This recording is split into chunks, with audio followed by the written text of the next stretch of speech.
ஒரு மகிழ்ச்சியான செய்தி. இதயம் நல்லெண்ணெயின் விலை லிட்டருக்கு ரூபாய் 105 குறைஞ்சிருக்கு.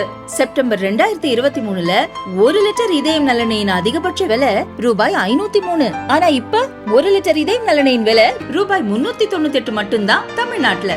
அப்ப இனிமே எல்லாரும் இதயம் நல்லெண்ணெய் வாங்கலாம் இல்ல? 7 தலைமுறைகள் பாரம்பரியமிக்க ஒரே சித்த மருத்துவ ஸ்தாபனம் சேலம் சிவராஜ் சித்த வைத்தியசாலை. இப்பொழுது சேலம், ஈரோடு, சென்னை, ஹொசூர், திருப்பத்தூரில் தினசரி மருத்துவரை சந்திக்கலாம். தொடர்புக்கு 9842722500. நேர்களே வணக்கம். இது சாணக்கியா. நான் உங்கள் அருண். மீண்டும் ஒரு முறை சிறப்பு நேரலையில் நமது ஆசிரியருடன் பேச இருக்கிறோம். பாருங்கள், கேட்கலாம். வணக்கம் சார். டீலிமிட்டேஷன் மீண்டும் ஒரு பிரைம் ஃபோக்கஸில் வந்திருக்கு. இன்னைக்கு முதல்வர் ஸ்டாலின் அவர்கள் தலைமையில் கூட்டு நடவடிக்கை குழு கூட்டம் சென்னையில் நடந்திருக்கு.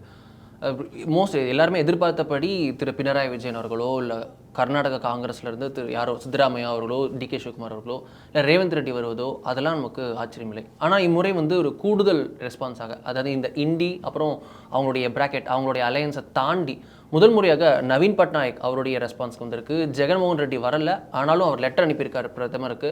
ஸோ அவருடைய அங்கேருந்து ஒரு ஆதரவு குரல் வந்திருக்கு. மோஸ்ட் ஷாக்கிங்காக என்டிஏல இருக்கக்கூடிய பவன் கல்யாண் அவருடைய கட்சியும் இதில் டைரெக்டாக வந்திருக்கு. இதை நம்ம எப்படி புரிஞ்சுக்கிறது? டீலிமிட்டேஷன் இன்றைய கூட்டம் உங்களுடைய பார்வை? இதில் ஃபோக்கஸ்க்கு வந்திருக்கிறது டீலிமிட்டேஷன் பிரச்சனை இல்லை, டிஎம்கே. அதாவது ஒரு செகண்ட் ஃபீல்ட் வாசிக்கிற ஒரு நேஷனல் பார்ட்டியோட ஒரு அலைன்ஸாக மட்டும் இல்லாமல் என்னால் ஒரு லீடு எடுக்க முடியும் அப்படிங்கிறது. கலைஞர் இடத்துக்கு நானும் வந்திருக்கிறேன். கலைஞர் எப்படி ஒட்டுமொத்தமாக தேசிய ஜனநாயக கூட்டணியாக இருக்கட்டும், ஐக்கிய முற்போக்கு கூட்டணியாக இருக்கும், அதுக்கெல்லாம் எப்படி நான் ஒரு மையப்புள்ளியாக இருந்தேனோ, எப்படி மன்மோகன் சிங் பிரதமராக இருந்தபோது நாங்கள் திரு கலைஞருடைய அட்வைஸை கேட்டு தான் நாங்கள் ஆட்சியை நடத்தணும்னு சொல்லி சொன்னாரோ, அதை மாதிரியான ஒரு இடத்துக்கு நகரணும். இப்போதைக்கு ஆளுங்கட்சியில் வாய்ப்பில் எதிர்கட்சிக்கு அதை கொண்டு போகணும் அப்படிங்கிற முயற்சி. அதில் இவங்க எல்லாருமே வந்திருக்கிறாங்க. விட அதை இவங்க அங்கீகரிக்கிறாங்க. ஆமாம், பெரிய கட்சி, நிறைய எம்பி ஜெயிச்சிருக்கீங்க, நிறைய எம்எல்ஏ வச்சுருக்கீங்க, ஆளுங்கட்சியாக இருக்கிறீங்க, அப்போ தொடர் வெற்றி பெற்றுருக்கீங்க, நம்ம அதில் ஒரு அங்கீகாரம் கொடுக்கல, ஒன்று தப்பு நிற்கிறாங்க. அவ்வளோதான். இது தென் மாநில மக்களுடைய பிரச்சனையா அப்படின்னா அது இல்லை. பிரச்சனையாக வருமா அப்படின்னா தெரியல. அதான் ஹானஸ்டான பதில். இப்போ வரைக்கும் பிரச்சனை இல்லைங்கிறது உண்மையான ஃபேக்ட். அப்போ நாளைக்கு ஒரு பிரச்சனை வரும் அப்படின்னு ஒரு கற்பனையில் ஒரு யூகத்தில் வந்திருக்கக்கூடிய விஷயம். யாராவது ஒரு பெருமகனார், நம்ம நவீன் பட்நாயக்லேருந்து ரேவந்த் ரெட்டிலேருந்து டிகே சிவகுமார்லேருந்து பினராயி விஜயன்லேருந்து தமிழக முதலமைச்சர்லேருந்து துணை முதலமைச்சர்லேருந்து யாராவது ஒருத்தர் இதை மாதிரியான டேட்டா நம்மகிட்ட இருக்குது, அதனால் நமக்கு தமிழ்நாட்டுக்கும் தென் மாநிலங்களுக்கும் பெரிய இழப்பு ஏற்பட போகுது அப்படின்னு சொல்லியிருந்தாங்கன்னா புரிஞ்சுக்க முடியும். இவங்க மாநிலங்களில் மக்கள் தொகை குறைஞ்சிருக்கு எங்கெல்லாம் இருக்குதோ அங்கெங்கெல்லாம் தொகுதி எண்ணிக்கை குறைய போகுது அப்படின்னு ஒரு யூகம் பண்ணுறாங்க. அதற்காக ஏதாவது தரவு இருக்குதா? நான் பிரதமருக்கு அனுப்பப்பட்ட ஒரு ஃபைலை பார்த்தேன், அமித்ஷா பேசின ஒரு ஃபோன் நான் பார்த்தேன், கேட்டேன், அதில் இப்படி இருக்குது அப்படின்னு ஏதாவது ஒன்று சொல்லியிருந்தா அப்புறம் எந்த தரவுகளும் இல்லாமல் வெறும் யூகத்தின் அடிப்படையில் பண்ணிகிட்டு இருக்கு. அதில் எல்லா கட்சியும் அதில் என்ன இருக்குது, நமக்கு பிஜேபி ஏற்று ஒன்று பாலிடிக்ஸ் பண்ணால் நல்ல விஷயம், இட்ஸ் அட்வான்டேஜ் நமக்கு, அதை பண்ணுற நமக்கு ஒன்றும் தயக்கம்ல, தாராளம் பண்ணிடுவோம் மட்டும். இதில் நல்லபடியாக மக்கள் தொகையை கட்டுப்படுத்துனதுக்காக எங்களுக்கு ஒரு தண்டனையா அப்படின்னு ஒரு கேள்வி. அப்படி தான் ஃபுல்லாக நரேட்டிவ் செட் பண்ணுறது அதுதான். தென் மாநிலங்கள் அதை தாண்டி பஞ்சாப் சிறப்பாக செயல்படுத்தியிருக்கு, ஒடிஷா சிறப்பாக செயல்படுத்தி, அந்த ஹிந்தி ஹாட்லேண்டை தவிர இப்போ குஜராத்லேயும் மகாராஷ்டிராலையும் இன்வைட் பண்ணியிருப்பாங்க. பட் ஆனால் அவங்க வராத காரணம் அங்கே என்டிஏ அப்படின்ற ஒரு கணக்கு ஓடிட்டு இருக்கு, ஆட்சி இருக்குது அப்படின்றனால. பட் பஞ்சாப்ல இருந்தும் வந்திருக்காங்க, இங்கே காங்கிரஸோடையோ இருக்குது, அங்கே ரேவந்த் ரெட்டி, டிஆர்எஸ், பிஆர் எல்லாருமே வந்திருக்காங்கன்றப்போ அது ஒரு நேஷனல் ஸ்ட்ரீமில் இது ஒரு முக்கியமான குரலாக எழுந்துட்டு வருது. நம்ம அப்படி நேஷனல் லெவலில் கவனிப்பாங்க. பொலிட்டிக்கலாக டிஎம்கே ஸ்ட்ராங்காக தன்னை காட்டுது அப்படிங்கிறத தவிர அங்கே டேக்அவே கிடையாது. DMK is portraying as a strongest party, it is looking like it is a fact also. அவ்வளோதான். அதை ரீட்ரேட் பண்ணுறதுக்கு அந்த பக்கம் வரும். தமிழ்நாட்டுக்குள்ளே பொறுத்தளவுக்கு இங்கே இருக்கக்கூடிய பிரச்சனைகள்லாம் பேசாமல் அவங்களுக்கு என்னென்னலாம் கிஃப்ட் கொடுத்தாங்க, அதில் உள்ள என்னென்னலாம் இருந்துச்சு, இப்படி நமக்கு என்னென்னலாம் சாப்பாடு கொடுத்தாங்க, இதை வச்சு கொண்டு போய் தமிழ்நாட்டுக்குள்ளே இங்கே என்ன பிரச்சனை இருக்குது. இவங்க ஒன்றா என்ன பேசுவாங்க, அதிமுகவும் செங்கோட்டையனுக்கு பிரச்சனையா, அதிமுகவும் ஓபிஎஸும் ஒன்று சேருவாங்களா, இதை பேசிகிட்டு இருப்பாங்க. இல்லாட்டி டீலிமிட்டேஷன், இல்லாட்டி மும்மொழி கொள்கை.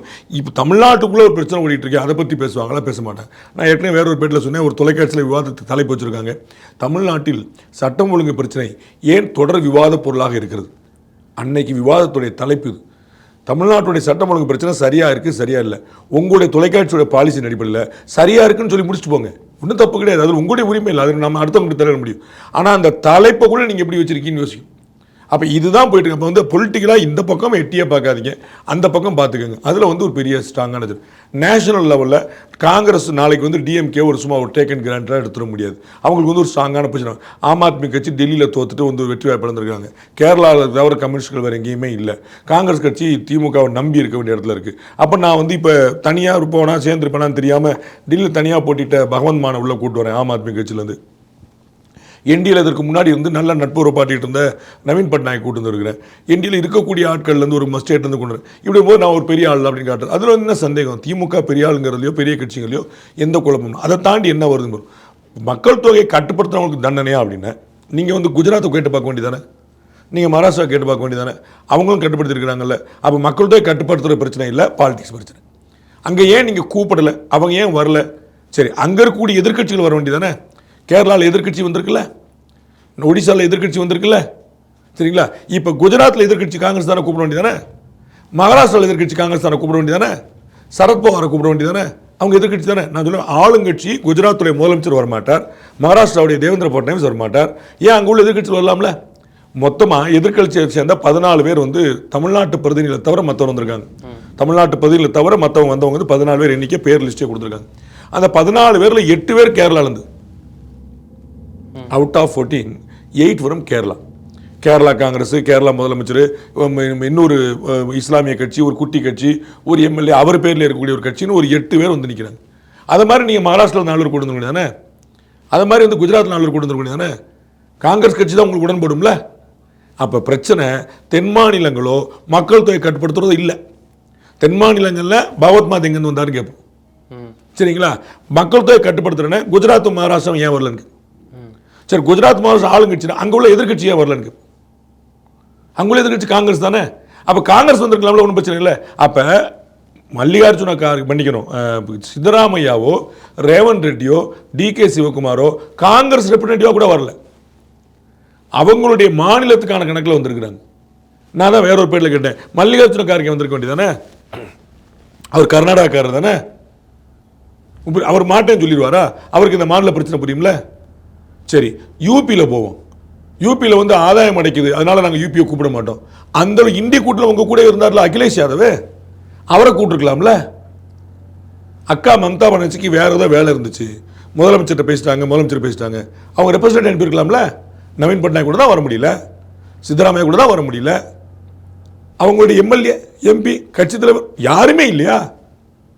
புரியுங்களா? அப்போ இது வந்து ஒரு பொலிட்டிக்கல் ஸ்ட்ராட்டஜி. நாம் வந்து பொலிட்டிக்கலாக தன்னை வந்து முன்னிறுத்தி காட்டுறோம். அதில் யார் யாருக்கெல்லாம் ஏற்பு இருக்குதோ அவங்கெல்லாம் வந்துட்டாங்க. யார் யாருக்கு ஏற்பில் நமக்கு ஒரு பிரச்சனை. இப்போ சோனியா காந்தியோ ராகுல் காந்தியோ மல்லிகார்ஜுன கார்கே வந்தால் that will represent Congress party, not any state. அப்போ வந்து அகில இந்தியாவில் பெரிய கட்சியாக இருக்கக்கூடிய காங்கிரஸ் திமுகவுடைய தலைமையை ஏற்றுக்கொண்டதாயிரும். இந்தி கூட்டணிக்கே யார் தலைமை வந்து சண்டை தடி வந்துருச்சு, ஒருங்கிணைப்பாளர் இருந்தவர் ஓடியே போயிட்டார் வேற கூட்டணிக்கு. திரும்ப ஒரு பஞ்சாயத்து வந்துடக்கூடாது, ஏதோ அவங்க நம்பி தான் நம்ம கூட்டணி கட்சிகளும் மாநில கட்சிகள் நம்பி தான் நம்ம வண்டி ஓடிட்டு இருக்கு. இப்போ மொத்தத்தையும் அடமான வச்ச மாதிரி இருக்கும். அவங்க வந்துடல, அவர் கூப்பிட்டு நீங்கள் வரீங்களா இல்லைன்னா வந்திருப்பாங்க. ஆக்சுவலாக காங்கிரஸ் கட்சி வந்தான்னு பார்த்துக்க அப்படின்னா வந்திருப்பாங்க. அவங்களுக்கு இருதலை கொள்ளி ஏறும் போல பிரச்சனை. அது அப்புறம் அவங்களுக்கு வந்து ஹிந்தி ஹாட்லேண்ட் ஒரு நெகட்டிவ், அதை தான் சொல்ல வர்றேன். இருதலை கொள்ளி எறும்பு மாதிரி அவங்களுக்கு மாட்டிக்கிட்டு இருப்பாங்க. ஆனால் மாட்டேன்னு சொல்ல இடத்துல அவங்க கிடையாது. திமுக கூப்பிட்டு மாட்டேன்னு சொல்ல இடத்துல அவங்க கிடையாது. அண்ணன் செல்வப்பன் என்ன செய்வார், சார் அசம்பிளி எலெக்ஷனில் கை வச்சுருவாங்க, ஒழுங்காக கிளம்பி வந்துருங்க, 3 வேளை யாராவது ஒருத்தராக வந்துருங்க சொல்லுவாரா மாட்டாரா? அப்போ அவங்களுக்கு தெரியும்ல. அப்போ ஹிந்தி ஹார்ட்லேண்டுங்கிறது யார்? அப்போ காங்கிரஸ் கட்சி ஹிந்தி ஹார்ட்லேண்டுக்கு ஆதரவாக இருக்குதா, தமிழ் மக்களுக்கு எதிராக இருக்குதா? ஹிந்தி ஹார்ட்லேண்டுக்கு ஆதரவாக இருக்குன்னா தமிழ் மக்களுக்கு எதிராக இருக்குன்னு அர்த்தம். அதானே நீங்கள் சொல்கிறீங்க, பாஜக எதிராக இருக்குன்னு சொல்கிறீங்கல்ல. அப்போ ஹிந்தி ஹார்ட்லேண்டுக்கு நான் வந்து தென் மாநில மக்களுக்கு இழப்பு ஏற்படுத்த அனுமதிக்க மாட்டேன். உங்கள் கூட சேர்ந்து ஒன்றியங்கிற இடத்துக்கு போயிட்டார்ல ராகுல் காந்தி, அது வந்துட்டார்ல, இது பொக்கேட்டு தான், பூக்களுடைய தொகுப்பு தான், இது வந்து ஒரு தனி பூ இல்லைன்னு சொல்லிட்டார்ல. அப்போ சொல்லியிருக்கணும்ல இது அவர். அப்போ தென் மாநில மக்களுக்கு ஏற்படுற அநீதி நான் ஏற்க மாட்டேன், வந்திருக்கலாம்ல. ஏன் வரல, ஏன் கூப்பிடல? அப்போ இது மாநிலங்களுடைய பிரதிநிதித்துவம் கிடையாது, கட்சியுடைய பிரதிநிதித்துவம் கிடையாது, ரெண்டு பக்கம் இடிக்குது. சரி, இந்தி கூட்டணியோட பிரதிநிதித்துவமா அதுவும் கிடையாது. அகிலேஷ் யாதவ் வந்திருக்கணும்ல. அகிலேஷ் யாதவ் வந்து உங்க கூட தானே வந்தார். அப்போ யூபிக்கா தமிழ்நாட்டுக்கான அவர் யூபி பக்கம் நின்றுவார்னா எப்படி கூட்டணி வச்சிங்க அவர் கூட? சமூக நீதிக்கான அடிவேர் வந்து இந்த ஜனதாதள் பார்ட்டி அப்படின்னு சொல்லிட்டு விபி சிங் புகழும் போது வந்து லாலு பிரசாத்தையும் புகழ்ந்தாங்க திமுக. இப்போ அங்கேருந்து யாரும் ஆர்ஜேடியிலேருந்து யாரும் வரல. அதுதான் நான் சொல்ல வரேன். நான் தான் மகாராஷ்டிராலேருந்து எதிர்கட்சியில் கூப்பிட வேண்டியதானேன்றேன்ல, குஜராத்லேருந்து எதிர்கட்சியை கூப்பிட வேண்டியதானு சொல்கிறேன்ல. பீகார்லேருந்து எதிர்க்கட்சி கூப்பிட வேண்டியதானே, யூபியில் எதிர்க்கட்சியாக இருக்கிறவங்களை கூப்பிட வேண்டியதானே. நான் வந்து யூபி பீகாரையாவது விட்டுருங்க, பெனிஃபிஷரி ஸ்டேட்டுன்னு நமக்கு கம்ப்ளைண்ட் பண்ணுறோம், அப்போ விட்டுருங்க. அங்கேயே ஒரு கேள்வி பாக்கி இருக்கு. அப்போ யூபியா தமிழ்நாடுனா அகிலேஷ் யாதவ் என்ன செய்வார்? அப்போ அவரோட நீங்கள் ஏன் கூட்டணி வச்சிங்க?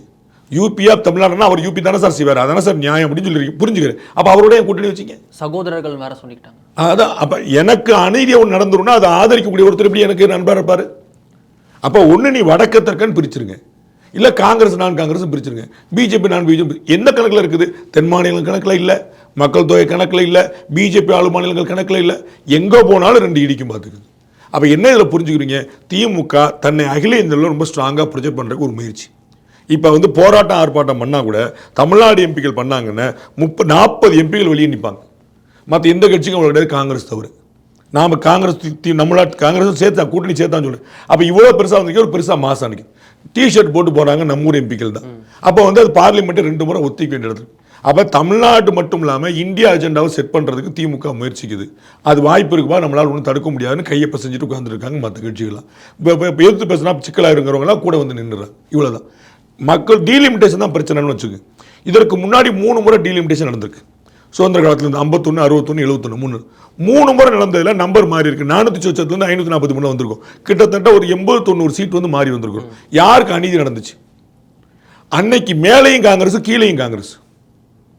3வது முறை ஆட்சிக்கு வரும்போது திமுக வந்துருச்சு. ஆனால் திமுக 3 வருஷம் தான் இருந்துச்சுனால ஒன்றும் அநீதி நடக்கல, திமுக பங்களிப்பு இல்லைன்னு வச்சுருவோம். நம்ம திமுக விட்டுருவோம். 67 நீங்கள் வந்துட்டீங்களா, 71 சென்சஸ் நடந்ததில் என்ன பண்ணீங்கன்னு அப்புறம் கேட்க வேண்டாம், விட்டுருங்க.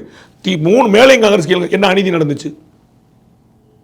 அப்போ 3 முறை இதற்கு முன்னாடி மக்கள் தொகை கணக்கெடுப்பு அடிப்படையில் உங்களுக்கு வந்து இதை விகிதாச்சார அடிப்படையில் இதை கொண்டு வந்து நிற்கும் போது எந்த பிரச்சனையும் இல்லை. 4வது முறை கொண்டு என்ன சிக்கல்? அன்னைக்கு ஒரு 25 ஒத்தி வச்சிருங்க, அப்புறம் ஒரு 25 வருஷம் ஒத்தி வச்சுக்கிட்டே போகிறதா? பிரச்சனைக்கு தீர்வு என்ன? தள்ளி விட்டுரு. தீர்வு காண வேண்டாமா?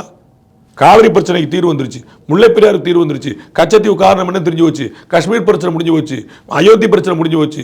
இப்படி நீண்ட கால பிரச்சனை தீர்மானக்கூடிய இடத்துல பாஜக அரசு. நீங்கள் என்ன சஜஸ்ட் பண்ணீங்க? நீ தீர்மானம் என்ன விட்டு இருக்கீங்க? இன்னும் 25 வருஷத்துக்கு குத்தி வச்சிருங்க. இது தீர்வா? இது சஜஷனா? தமிழ்நாட்டுக்கும் முல்லை பெரியார் கர்நாடகாவுக்கும் பிரச்சனை, முல்லை பெரியார் பிரச்சனை, பாலாறு பிரச்சனை. 3 பேர் அவங்கவுங்க வேலையை பார்த்துருங்க. அதுதான் பிரச்சனையா? எனக்கு உரிமையை கொடுத்தானே கேட்போம், எனக்கு தண்ணியை கொடுத்தானே கேட்போம். இதுவரைக்கும் நீ கொடுக்கல, இன்னும் 25 வருஷத்துக்கு கொடுக்காத. அது தீர்வா? எப்படி வரும்? இல்லை, அவங்க என்ன சொல்கிறாங்கன்னா 77லேருந்து 25 வருஷம் தள்ளி வச்சோம், 21லேருந்து 26 வரைக்கும் தள்ளி வச்சோம், இன்னொரு இது தள்ளிவிங்க, ஏன்னா ஒழுங்காக இம்ப்ளிமெண்ட் பண்ணாதது நார்த் இந்தியாவில் அப்படின்னு அவங்க அந்த பக்கம் வந்து இன்னும் 50 வருஷம் தள்ளி வச்சிருக்க. என்ன கெட்டு போச்சு? அதான சொல்கிறேன். நீங்கள் வந்து வந்தே பாரத் ட்ரெயின் வேண்டாம், புல்லட் ட்ரெயின் வேண்டாம், இஸ்ரோ வேண்டாம், நீங்கள் வந்து செவ்வாய்க்கு ஆள் அனுப்ப வேண்டாம், ஒன்றுமே செய்ய வேண்டாம். என்ன கெட்டுச்சு? இப்போ முதல்ல சாப்பாட்டுக்கு வழி பண்ணுங்க, அப்புறம் ராக்கெட் விடலாம். ஏதாவது தப்பு இருக்கா அந்த வாரத்தில்? புரியுங்களா? 10 கோடி பேர் கஞ்சி கோழி இல்லாமல் இருக்கா, வறுமை கோட்டுக்கு இருக்கா. முதல்ல அவனுக்கு 3 வேளை சாப்பாடு ரெடி பண்ணுங்க, அப்புறம் இஸ்ரோலாம் வச்சுக்கலாம். சரியில்லை சொல்லலாம்ல, தப்பு இருக்கா? இப்படியா ஒரு நாடு நடக்க முடியும்? இந்த நான் சொல்லேன், தமிழ்நாட்டில் பாலியல் உண்மை நடக்குது, கொலைகள் நடக்குது, பட்டப்பால் நடக்குது, டாஸ்மாக் ஊழல் பிரச்சனை நடக்குது. இதெல்லாம் பேசுங்க, அங்கே பேசாதீங்கன்னா இந்த பக்கம் இது, அந்த பக்கம் அது. அதையும் பேசுவேன், இதையும் பேசுவேன். அதான் சொல்ல முதலமைச்சர் சட்டம் ஒழுங்கு சரியா இருக்குன்னு சொல்லுவார்ல, ஹி வில் அட்ரஸ் இட்ல. அப்போ நான் ஒன்று தான் பண்ணி வரேன்னு சொல்ல முடியுமா? பிரச்சனை நீங்கள் வந்தால் தானே தெரியும். டீலிமிட்டேஷன் பற்றின என்ன தரவு உங்கள்கிட்ட இருக்கு? 2 தரவு தான் இருக்கு. ஒன்று அமித்ஷா சொன்னது, இன்னும் மோடி சொன்னது. 2மே தமிழ்நாட்டுக்கு ஆதரவாக இருக்கு. ராகுல் காந்தி சொன்னதான் தமிழ்நாட்டுக்கு எதிராக இருக்கு. மக்கள் தொகை அடிப்படையில் எங்களுக்கு உரிமை பிரித்து கொடுக்கணுன்றார். இதான சொல்றாரு. அவர் சொல்றாரு மக்கள் தொகை தான். நீங்க என்ன சொல்றீங்க? மக்கள் தொகை அடிப்படையில் வந்தால் எனக்கு நட்டம் ஆயிருன்றீங்க. அப்போ நீங்க அட்வைஸ் பண்ண வேண்டியா இல்லையா? ராகுலா மோடியா? மக்கள் தொகை அடிப்படையில் பண்ணா தென் மாநிலங்கள் பாதிக்குங்க அப்படின்னு நமக்காக பேசுறவர் நரேந்திர மோடி. முதலமைச்சர் குறிப்பிட்ட 2023 ஆந்திராவில் பிரச்சாரத்தும் போது பேசினார். அப்ப நமக்காக பேசின நரேந்திர மோடியை வந்து நீங்க வில்லனா காட்டுறீங்க. நமக்கு எதிராக பேசி வீதாச்சார அடிப்படையில் கிடையாது, மக்கள் தொகை அடிப்படையில் தான் எனக்கு வேணும், அதுதான் தீர்வு அப்படின்னு சொல்லி சொன்னவர். அப்ப யூபிக்கு அதிகம் போது, தமிழ்நாட்டுக்கு அதிகம் போது யாருடைய ஃபார்முலால? ராகுல் காந்தியோட ஃபார்முலால. புரியுங்களா? அப்ப ராகுல் காந்தி வந்து விகிதாச்சார அடிப்படையில் கிடையாது, மக்கள் தொகை அடிப்படையில் வேணும்ன்றாரு. அவர் நல்லவர்ன்றீங்க. அப்படின்னா தென் மாநிலங்களுக்கு பாதிப்பாயிருக்கான்னு மென்ஷன் பண்றாரு நரேந்திர மோடி, அவரை கெட்டவர்ன்றீங்க. அமித்ஷா சொல்லியிருக்காரு 1 சீட்டு கூட குறையாது. அங்கதான் இன்னொரு பாயிண்ட் சொல்றாங்க, பிஜேபிக்கு வந்து சொல்றாங்க 1 சீட்டு குறையாது அப்படின்னு. ஆனா ஏறுற விகிதத்திலே வந்து வித்தியாசம் இருக்கு. இப்போ 39ல இருந்து 42 வந்தாலும் உயர்வு தான்.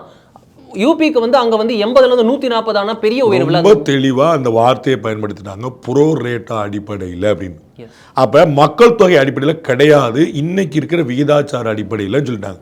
அதுவுமே உண்மையாக பொய்யாங்கிற வரட்டும்ட்டு நான் அவர் சொல்லிட்டு நான் சொன்னேன், யார் அதிகாரமாக சொல்ல முடியும்? ஒன்று பாரத பிரதமர், இல்லாட்டி உள்துறை அமைச்சர்.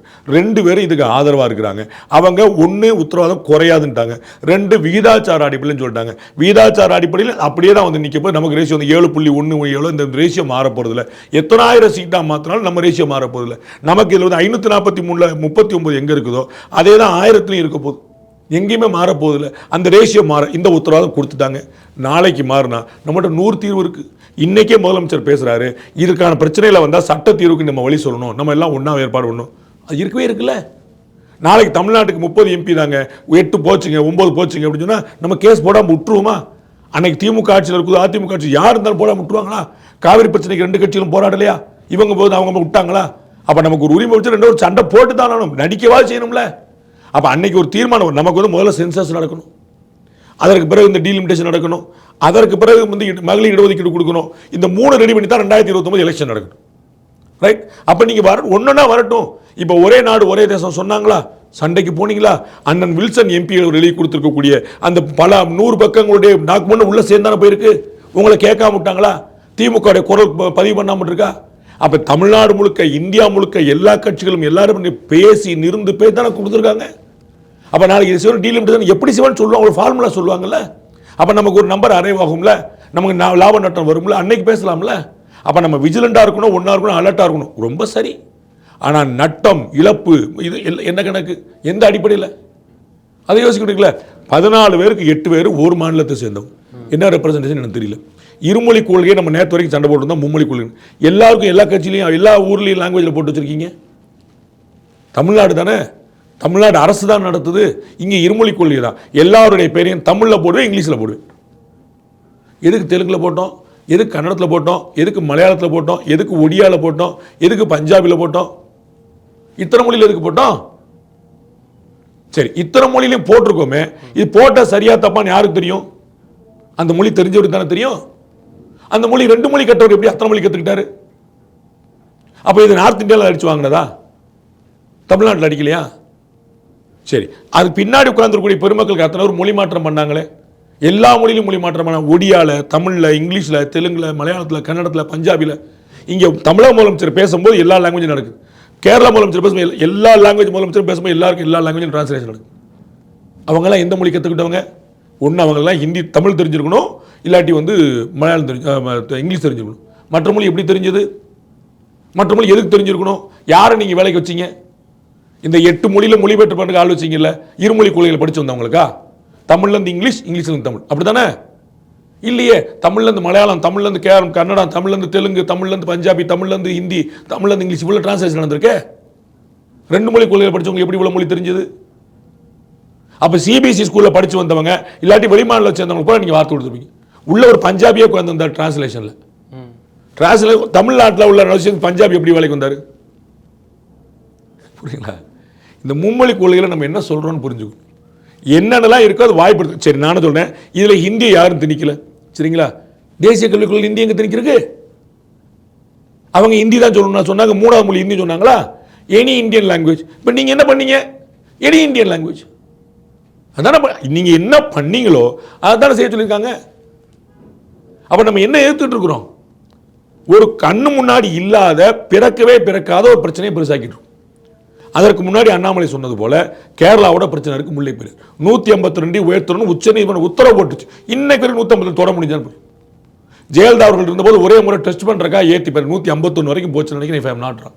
அந்த உச்சநீதிமன்றம் உத்தரவு போட்டு இன்னைக்கு வரைக்கும் தொட முடிஞ்சான்னு கேளு. பாலாறுல அணை கட்டிக்கிட்டே இருக்காங்களான்னு கேளுங்க, தரமாட்டேன். பாலாறு வந்து பாழாய் கிடக்கு, சிறப்புலகரம் போட்டு பாலாறாக கிடக்கு. கர்நாடகாவில் தர முடியாது, யாரோட அனுமதி எனக்கு தேவையில்லைன்னு இதே DK சுமார் வந்து உட்கார்ந்துருக்காரு. அவர் பேசினார், இவர்கள்ட்ட பேச வேண்டாமா? இந்த 3 எக்ஸிஸ்டிங் பிரச்சனை,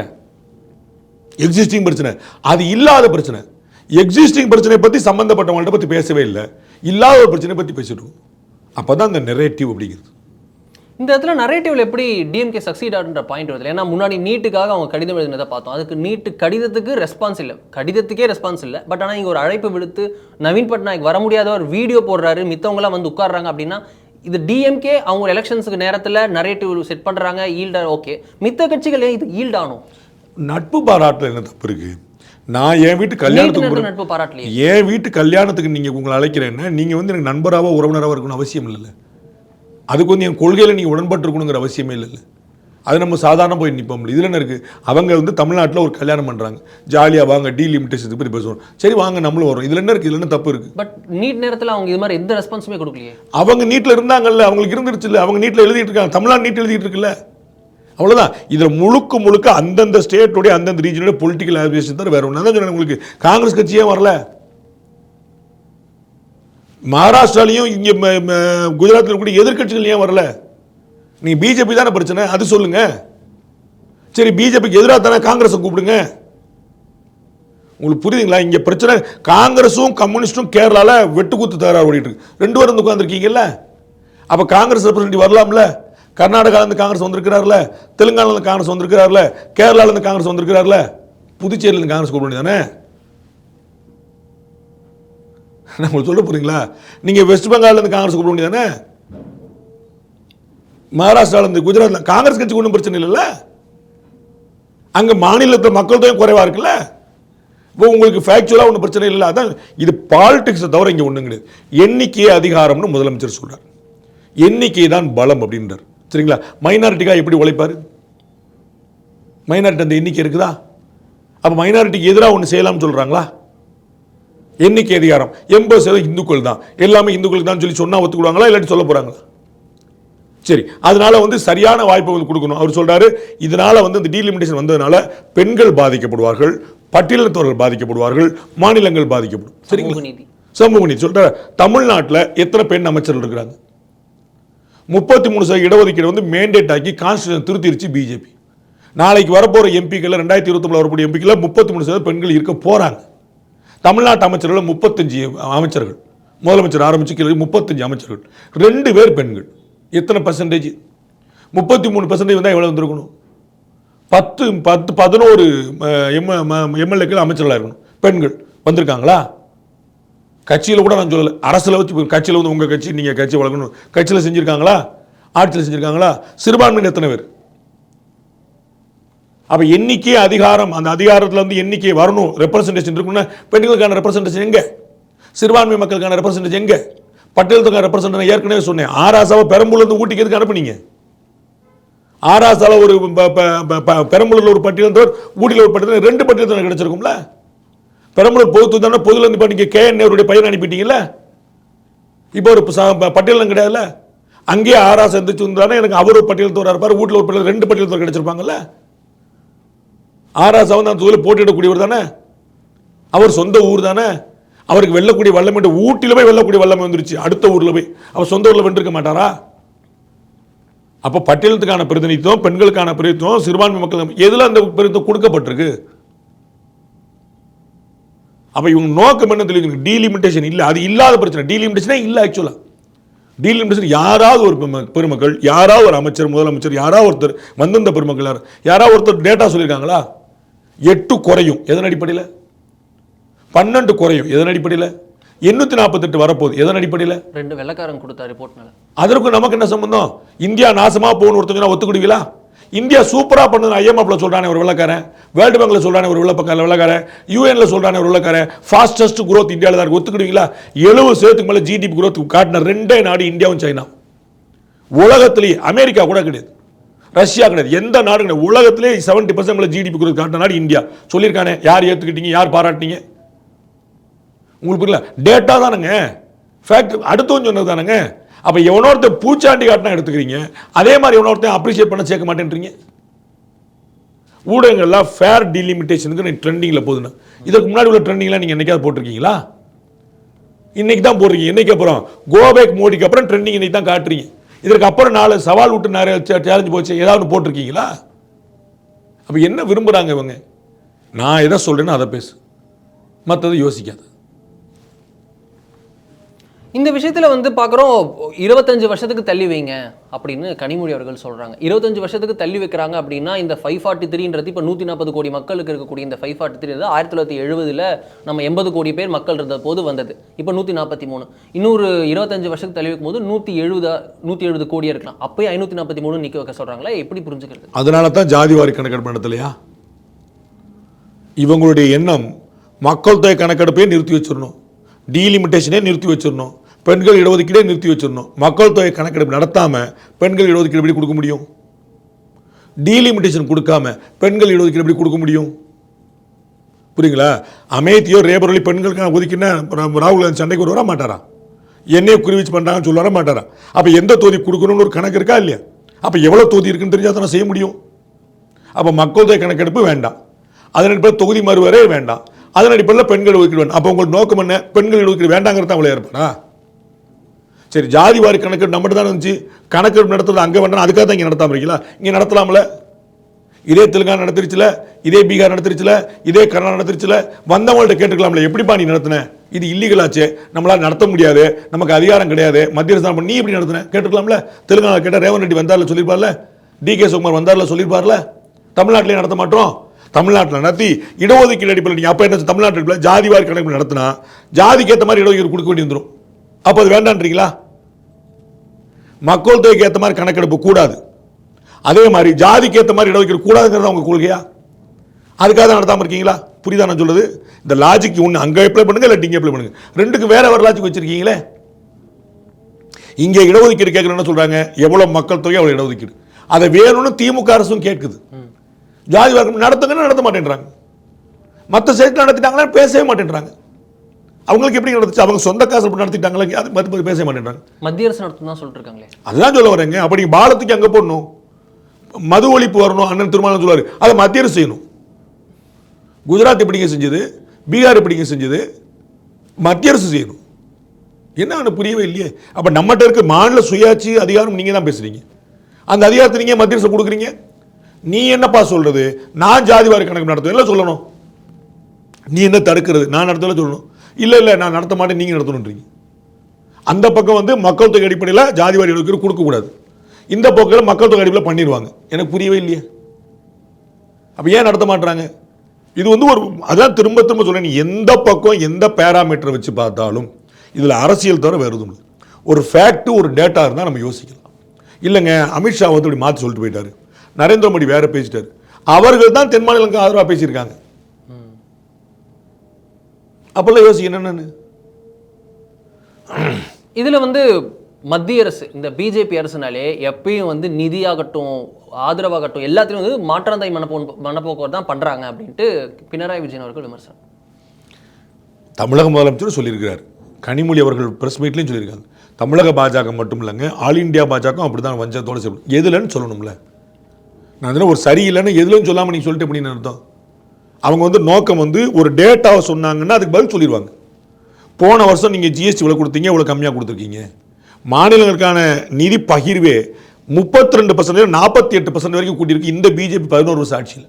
அந்த பெர்சன்டேஜ் அவ்வளோ கூட்டியிருக்கு, வெயிட்டேஜ் ஏற்றிருக்காங்க, கூட்டிக்கிட்டே போகிறாங்க, அந்த ரேஷியோ கூட்டிக்கிட்டே போகுது. அப்போ நீ யாரை அப்ரிஷியேட் பண்ணணும்? மாநில முதலமைச்சராக இருந்து பிரதமராக இருக்கக்கூடிய ஒருத்தருக்கு அந்த மாநிலத்துடைய கஷ்டம் தெரியுது. பங்களிப்பு காங்கிரஸ் கட்சிகள் ஆட்சியில் இருந்த வரைக்கும் வந்து 35 மேலே தாண்டலை, 13% மேலே கூட்டியிருக்கிறார் இவருடைய 11 வருஷ ஆட்சியில். டைலூஷன் கூடிக்கிட்டே போகுது. அப்போ ஒவ்வொரு ஆண்டும் மத்திய அரசு கொடுக்கக்கூடிய ஜிஎஸ்டி பங்குத்தொகை கூடிக்கிட்டே போகுது. திரு எடப்பாடி பழனிசாமி ரொம்ப தெளிவாக பண்றார், எங்க ஆட்சியோட இந்த ஆட்சியில் ஒரு வருஷத்துக்கு 1,30,000 கோடி ரூபாய் வருமானம் கூடி இருக்குங்கன்றார்.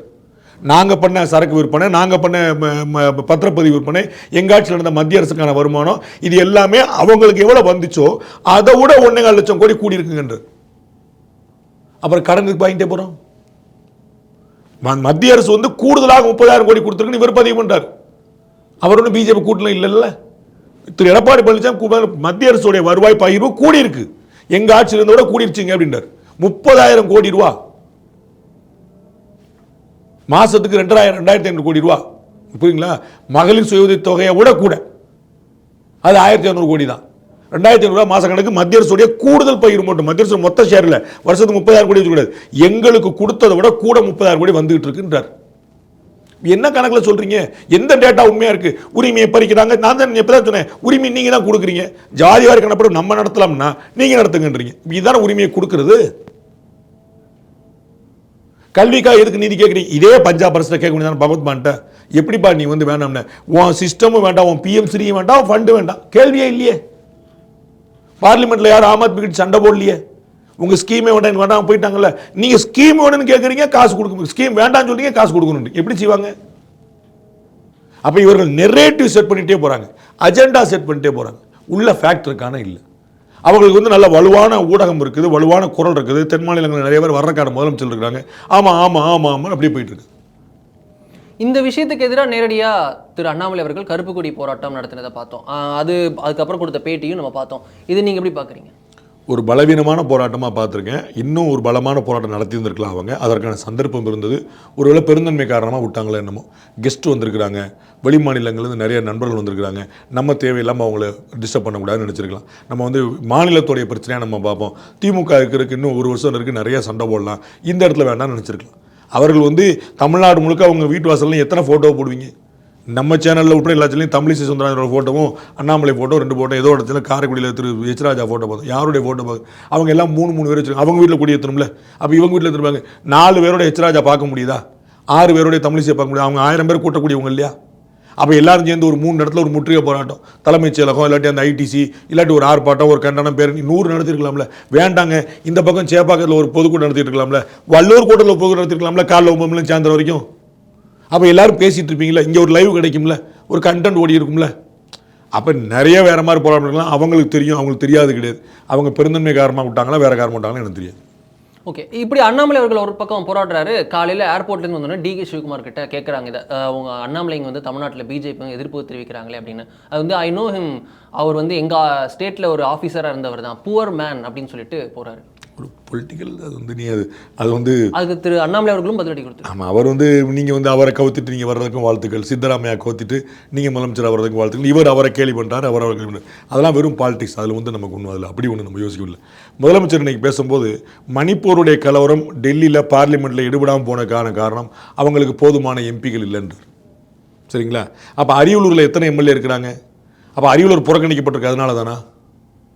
2 எம்எல்ஏ ஒரு மாவட்டத்தில் நீங்கள் புறக்கணிச்சிருவீங்களா? சென்னை மாவட்டத்துக்கு வந்து 20 எம்எல்ஏ இருக்கிறாங்கன்னு சென்னைக்கு முக்கியத்துவம் கொடுப்பீங்களா? கொங்கு மாநிலத்தில் நிறைய பேர் இருக்கிறாங்கன்னு உங்களுக்கு கொடுப்பீங்களா? அப்போ அரியலூருக்கு ஏன் முக்கியத்துவம் கிடைக்கல? அரியலூரில் என்ன தொழில் புரட்சி நடந்திருக்கு, என்ன வளர்ச்சி வந்திருக்கு? இந்த 3-4 வருஷத்தில் பேசட்டும், இதற்கு முன்னாடி வந்து 60 வருஷத்தில் பேசட்டும், கணக்கு வேண்டாமா ஏதாவது?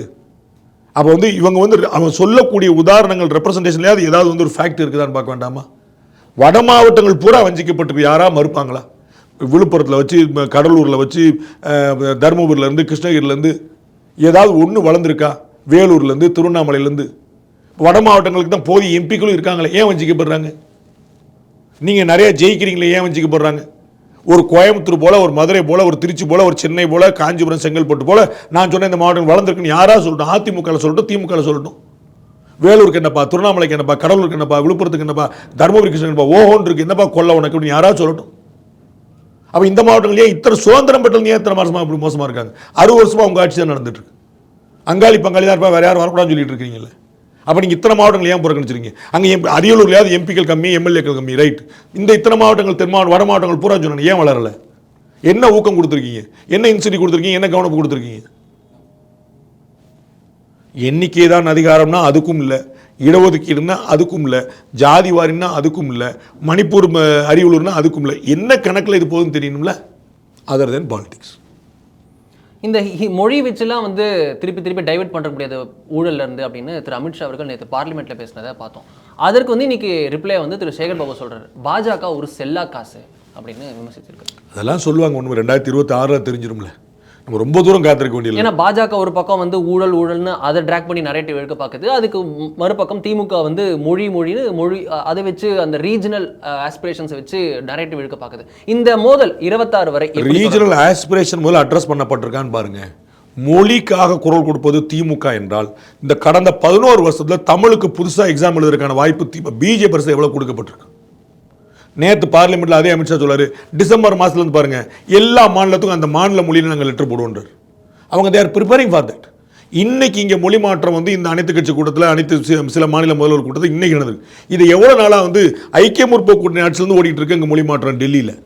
எல்லாருக்கும் டிரான்ஸ்லேஷன் அங்கங்கே கொடுத்துட்டு இருக்காங்க. அப்போ அவங்க வழிகாட்டுறாங்களா, பின்னாடி வர்றாங்களா? லாஸ்ட் 11 இயர்ஸில் சிஎஸ்ல வந்து பாராமிலிட்டரி வந்து எவ்வளோ இடங்களில் தேர்வுகள் வந்து ஒன்றுக்கு தமிழ் எழுதலாம் சொல்லிட்டு இருக்காங்க. இன்னும் அழகாக சொல்லிட்டார் ஒரு படி மேலே, தமிழ்நாட்டில் பிஜேபி ஆட்சி வரும்போது தமிழ் மாணவர்கள் மருத்துவத்தையும் பொறியியலையும் தமிழ்லேயே படிப்பார்கள் அமித்ஷா சொல்லியிருக்காரு. இது யார் பண்ணியிருக்கணும்? இதெல்லாம் யார் பண்ணியிருக்கணும்? இதை நம்ம பண்ணிக்கல. அப்போ மொழிக்கான முக்கியத்துவம், தமிழுக்கான முக்கியத்துவம் யார் கொடுக்குறாங்க? திடீர்னு மதுரை எம்பி வந்துருச்சு, அதை கொடுத்தியா அதை கொடுத்த, இவ்வளவு கொடுத்தது யாருன்னு சொல்லுங்க. காங்கிரஸ் கட்சி உங்க கூட்டணியில் ஜெயிச்சிருக்கீங்களே, அவங்க இருக்கும்போது என்ன கொடுத்தாங்கன்னு சொல்லுங்க. எந்த தேர்வை தமிழ் எழுதுறதுக்கு வாய்ப்பு காங்கிரஸ் கட்சி கொடுத்ததுன்னு சொல்லுங்க. எத்தனை தேர்வை தமிழ் எழுதுறதுக்கான வாய்ப்பை கொடுத்துருக்கு பிஜேபின்னு சொல்லுங்க. எப்படி மறுப்பீங்க? அப்ப தமிழுக்காக குரல் கொடுக்கிறது யார்? தமிழுக்காக குரல் கொடுக்காம போனது யார்? 2 தேசிய கல்விக் கொள்கையில ஹிந்தி கட்டாயம்னு சொன்ன காங்கிரஸ் நல்ல கட்சி. ஒரே ஒரு தேசிய கல்விக் கொள்கை பிஜேபி ஆட்சியில் வந்திருக்கு. எனி இந்தியன் லாங்குவேஜ் ஹிந்தி இல்ல, எனி லாங்குவேஜ் அவங்க கெட்ட கட்சி. ஏதாவது லாஜிக் இருக்குதா? ஹிந்தி எதிர்ப்பு போராட்டம் 2 முறை பண்ணீங்க, யார் ஆட்சியில் இருந்தா? இந்திய எதிர்ப்பு போராட்டம் இப்ப யாருக்கா பண்ணிட்டு இருக்கீங்க? எங்க சொல்லியிருக்கு? ஆமான்னு சொன்ன காங்கிரஸ் தூக்கி பக்கத்தில் வச்சிருக்கீங்க. இல்லப்பா உங்களுக்கு என்ன பிடிச்சிருக்கோ படிமான்னு சொன்னா எதிர்ப்பு அதை சண்டைக்கு வரீங்க. அப்ப மொழி உள்பட எல்லாமே அரசியலுக்காக பயன்படுத்தப்படுகிறது.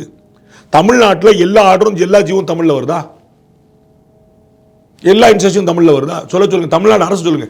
நீங்க உங்க கடையில் வந்து குழம்பியகம்னு போடுறீங்களா, தேனீர் ரகம் போடுறீங்களா, விட்டுருங்க. உங்க தனிப்பட்ட உரிமை விட்டுருங்க. நீங்க தமிழ்நாட்டு அரசுடைய ஜீவோ எல்லாமே தமிழ்ல வருது. தமிழ்நாட்டு அரசுடைய கம்யூனிகேஷன் எல்லாமே வருது. டிரான்ஸ்போர்ட் ஆர்டர் எல்லாமே தமிழ்ல வருது. காவல்துறை அதிகாரி டிரான்ஸ்பர் நீங்க பார்த்துருக்கீங்களா சார்? அது எல்லாம் தமிழ்ல பார்த்தீங்களா சார்? அப்ப நீங்க தமிழை வளர்க்க வேண்டிய அரசு நம்ம என்ன செய்யறோம் கேள்வி. தமிழுக்கு துரோகின்னு சொல்லக்கூடியது வேற ஒன்று செஞ்சுட்டு இருக்கிறாங்க. எளிமையான கணக்கு. மொழி, மாநிலம், டீலிமிட்டேஷன், 3 லாங்குவேஜ், இப்படியே திமுக ஒரு பக்கம் நரேட்டிவ் போயிட்டு இருக்கு. 26க்கு இன்னும் கரெக்டாக 11 மாசம் இருக்கு. இந்த 11 மாசத்துல திமுகவோட இந்த நரேட்டிவ் அவங்களுக்கு பலன் கொடுக்கும். அது வேற கேள்வி, வேற லைவ், நம்ம இன்னும் வேற சந்தர்ப்பத்தில் பேசிக்கலாம். அதுக்கு நிறைய கணக்கு இருக்கு. அலையன்ஸ் ஒழுங்கா இருந்தா செல்லா காசா இவங்களால கருதப்படக்கூடிய பிஜேபி எவ்வளவு பெரிய லோடு பிளே பண்ணணும்னு திரு சேகர் பாபு அண்ணனுக்கும் தெரியும். அது வந்து கூட்டணியினால திமுக வந்து பாஜகவை செல்லா காசு சொல்லுதுன்னு திமுக தனித்து போட்டிடுமா? யார் பெரிய கட்சி தெரிஞ்சிடும்ல. அண்ணன் சீமான் தானே சொல்லிக்கிட்டே வர்றாரு, வாங்க எல்லாரும் தனித்து போடும், ஒன்றும் பிரச்சனை. நான் கூட்டணி, யாருமே கூட்டணி அமைக்க வேண்டாம், எல்லாரும் யார் யாருக்கு என்னென்ன சத்துருக்குன்னு தெரிஞ்சிடும்ல. அவங்க போட்டிடுவாங்களா? ஏதாவது ஒரு கட்சி போட்டிடுமா?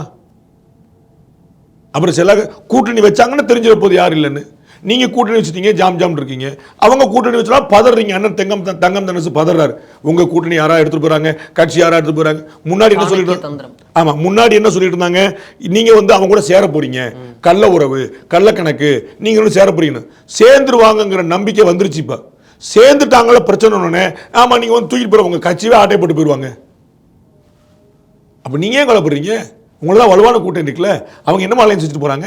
நீங்க 1000 ரூபாய் கொடுத்துருக்கீங்க, மக்கள் நலத்திட்டங்கள் பட்டியலா நீங்க செஞ்சிருக்கீங்க, 230 நாள் தூக்கி ஜெயிக்க போறோம்னு சொல்ல வேண்டியதானே. அன்னைக்கு செல்லா காசு வந்து பாஜக இல்லைன்னு பாத்திர போறோம். எலெக்ஷன் முடிஞ்ச உடனே தனித்து போட்டிட்டாங்கன்னு எல்லாருக்குமே தெரிஞ்சிட போகுது. சேர்ந்து போட்டிட்டா கூட்டணி இது வலுவாக அது வரப்போகுது. ரொம்ப நன்றி சேத்தனா. நம்ம இணைந்து பல விஷயம் குறித்து விரிவாக பேசிக்கலாம். மிக்க நன்றி.